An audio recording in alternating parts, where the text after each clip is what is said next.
Alors, ce sont des femmes, surtout sur Instagram, qui n'ont pas d'enfants et qui en sont fières ou du moins qui décident de se faire une identité virtuelle avec ça comme trame de fond.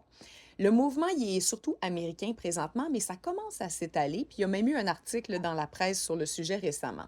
Alors, ce qu'on voit dans ce genre de publication-là, ça va être des filles qui affichent leur mode de vie sans enfants, souvent en le vantant. Donc, il va y avoir une phrase avec la photo qui dit, par exemple, «Voici un aperçu de ma journée sans enfants».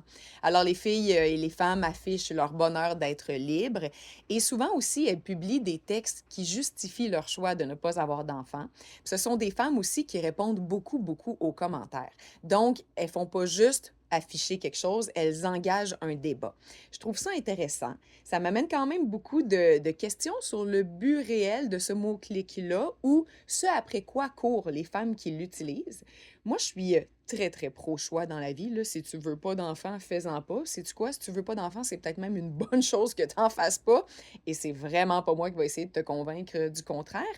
Mais clairement, pour avoir parti ce mot-clic-là, les femmes derrière ça avaient un inconfort ou vivaient un irritant auquel elles voulaient répondre. Est-ce que nous, avec nos enfants, on inonde le web de notre vie et de nos photos de famille? La réponse, c'est oui, totalement, parce que c'est ça notre vie. Mais on n'écrit pas en dessous hashtag la vie avec enfants, c'est la meilleure au monde, c'est pas ce que tu manques. Tu sais. On fait juste vivre, c'est tout. Donc, pourquoi faut-il que celles qui n'ont pas d'enfants ressentent le besoin de nous le dire à travers un courant? Elles pourraient juste s'exposer comme nous on le fait. Et d'ailleurs, j'en suis plein des filles qui s'exposent sans être dans ce courant-là. Et l'effet, je le ressens. Des fois, je suis un peu envieuse. Je fais, eh là là, elle a du temps, je m'ennuie de cette époque. Alors, ça, l'effet est là sans partir un courant. Ça, c'est mon avis personnel. Mais je ne suis pas sociologue non plus.